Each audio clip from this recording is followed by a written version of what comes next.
Look, ladies, we all know that the way to a man's heart is through his what? Stomach, okay? Hey tribe, it's me, Kiki T. Welcome back to my channel. If this is your first time sitting in the circle, welcome.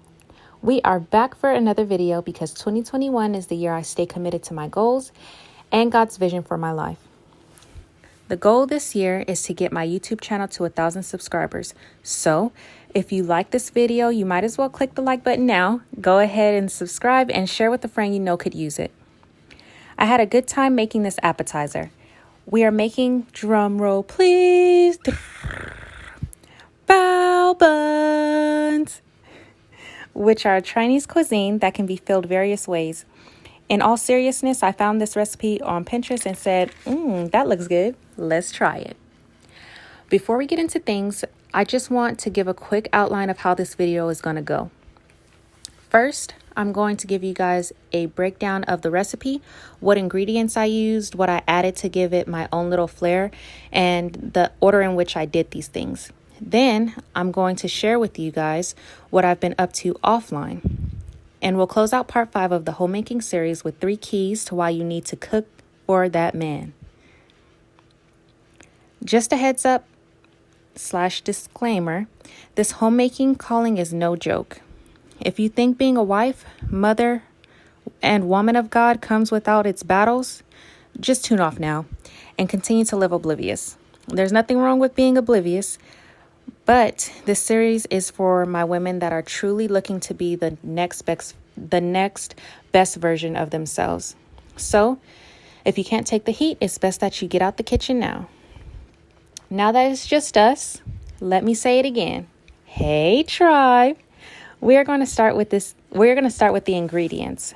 So for our veggies, we chopped up carrots, cabbage, leeks, green onions, and garlic. You can go ahead and grab a large skillet or a wok if you have one and heat up some oil to saute this mixture. You can really add whatever veggies you want. Like I said before, there is a variety of ways to stuff these puppies. The key ingredient as far as the veggies go are going to be the leeks. I also cooked medium-sized shrimp in the juice left over from the sauteed veggies, cut them in threes, and added those in to the mix after the veggies was already cooked. Seasonings are up to you. The main ingredient that makes this recipe taste Asian, though, is going to be the soy sauce. So don't skimp. In other words, be generous. I also like to use brown sugar whenever I'm cooking veggies with soy sauce. It turns that salty flavor to a salty, sweet teriyaki. I can taste it just talking about it. I threw some rice vinegar just to experiment. I have no clue what rice vinegar actually does, but hey. Next part of the recipe is going to be the dough. Now I have to keep it 100 with you guys. I'm not the type of person to take shortcuts. I don't mind putting in the work to get the desired result, and I say all this to say our dough will not be pre-made. I decided to start learning how to make bread from scratch this year. I want to eventually be able to survive off my own homestead ranch. I don't foresee that happening before age 30, but it's all about preparation, right? So I decided that starting with bread was something I could learn now while I wait on that promise. Speaking of preparation, if this is your Esther season and you're preparing to be presented to your king, let me just say, I'm proud of you that you're here. You're attempting to be who God called you to be, and that's what matters most. Keep going. The more you surrender to the will of God, the more you do your part on being obedient to what He tells you, the closer you will get to being with your husband. If you can't surrender to God, you're not ready for your husband. I said what I said, okay? Anyway, I digress. You're going to need active dry yeast, warm water, flour, and salt. You probably could add sugar to the flour to give it more flavor, but I didn't do that here. To start the dough, you need to put the active dry yeast in a bowl, add warm water and sugar to give the yeast something to feed on. Be sure that your water is warm, otherwise the yeast won't activate. Let it sit for 5 to 15 minutes. Once it's foamy, you're smooth sailing. You can set up the yeast mix as you're sauteing your veggies. You can do it at the same time. If you don't multitask this recipe, it could end up taking a lot longer than desired. So you'll have to wait on the dough for somewhere up to an hour for it to rise. So once the filling is done and I'm waiting for the dough to rise, I just clean my kitchen up. My mom always said, if you clean as you go, there won't be an overwhelming mess left at the end. Oops, I totally forgot to mention the kneading process. Before we leave our dough to rise, we have to do something with that yeast, right? So once the yeast is foamy, we are going to add it to the flour. Mix with the wooden spoon until it starts to form or until your arm gets tired. Either way, we are going to get our hands messy with this recipe. My dough ended up being a little thick, so I just added the extra water I had left from making the yeast mix. I kneaded until it looked like dough, basically. It was a little stretchy, but still broke clean when I ripped it apart.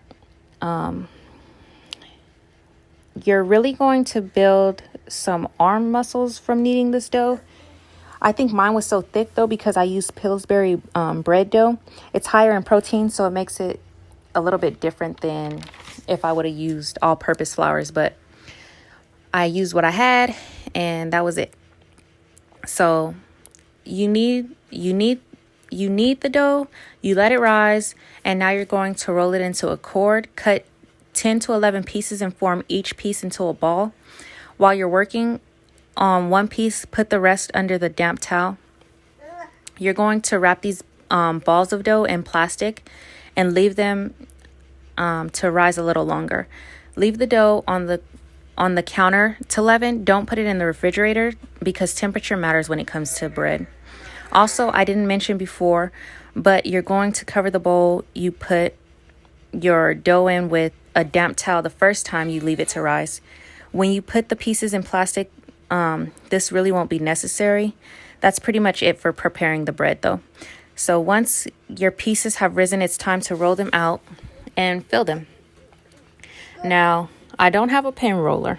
I know it's a little ghetto, but you got to work with what you got. So I used a wine glass.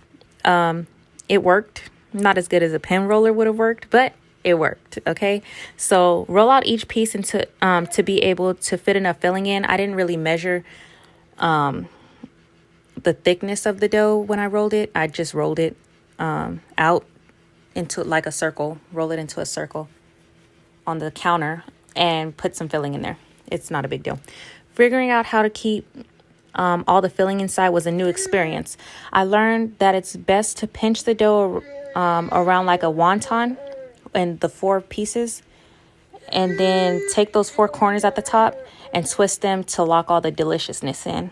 And that's it. Do this with every piece and you're ready to move to the final step of this recipe, cooking the dough. To cook this bao bun, we are going to fry them and then steam them. So heat up some oil in a flat skillet and place the bottom of the bun in there when it heats up. Once browned on the bottom, flip them over and add water. Once you add the water, immediately put a top on your skillet. For this step, make sure you only put enough oil to barely cover the bottom of the skillet, a very thin layer of oil. This ensures that there is minimum oil left over when it's time to add the water. You don't want hot grease popping in your face when you add the water, okay? Because it will, and you don't want that. After you add the water, put a top on your skillet and let the bao bun steam. I just said that. But let them steam until the water is evaporated. And then that's it. Bao bun's complete. Before we go, I wanted to share what I've been doing with my life offline. And of course, give you ladies 3 major keys of why we're going through the trouble of making homemade bread, okay? I'm not sure if I shared with you guys here on YouTube that I had to go back to being an employee. You may or may not realize that I intend to eventually be a full-time entrepreneur. If you've noticed, my intro has the link to my website, which is a fashion boutique that will eventually be my luxury clothing brand. I intend to start designing and creating my clothing by hand. I will be doing a giveaway pretty soon on my Instagram, so make sure you follow me over there and tune into my stories, which is where I stay most active. I will have a summer 2021 collection being released May 31st, 2021. And so you're not going to want to miss out on the launch of this collection. So last and final warning, go follow me on urban_Kate on the gram. And you can follow the store at Urban Kate Boutique on Instagram, okay? In addition to working as an employee, fueling my creativity with my fashion line, and being a full-time mommy, I have started working towards building my life insurance agency for the second time around. I started with PHP Agency back in 2018, but wasn't coachable enough to make any real waves. I chose to come back to the life insurance industry because I realized that the minority communities is a big market in America. There are a large number of immigrants across African American, Latino, and Asian cultures. What these cultures lack is the education on how to grow their money and the best vehicles to use to do so. Now think about this. Everything we need has to have some type of insurance, right? Our phones, our homes, our cars. And what does the bank need on the money we store in them? Insurance, right? So who do you think has more resources when it comes time to help us in an emergent situation where you need your money now? It's going to be the insurance companies. But the average agent is a 60-year-old white male. So we see why our communities have been left out of the conversation and why we lack education. It's a lack of representation that leaves us on the short end yet again, which is why I decided to change the narrative and use this window of opportunity to create financial freedom and generational wealth for me and my family and my community. I'm building an agency, so if you want to join my team, bring the wealth mindset to your community and feel free to reach out to me so we can speak further about the opportunity. Finally, what you've been waiting for this whole video, 3 major keys to why you need to cook for that man. If you don't cook for your family, the only option left is to feed them fast food. I don't know about you, but I don't really like fast food. It doesn't satisfy my palate. It's proven to be unhealthy for our bodies, and it makes me feel lethargic.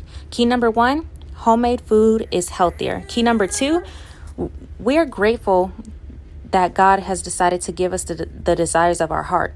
I did not pray for 5 years to be ungrateful for the beautiful family that the Lord has blessed me with. I asked for it, and the least I can do to show my gratitude is do everything I can in love and in humility. Major key number 3, don't no man want no lazy woman. Period, poo. Men don't wife women that can't feed him or the kids he plans on having. If he's going to work to be able to afford to put food on your table, the least you can do is prepare the meal for him to eat. That's all for this episode, ladies. Till next time. Bye.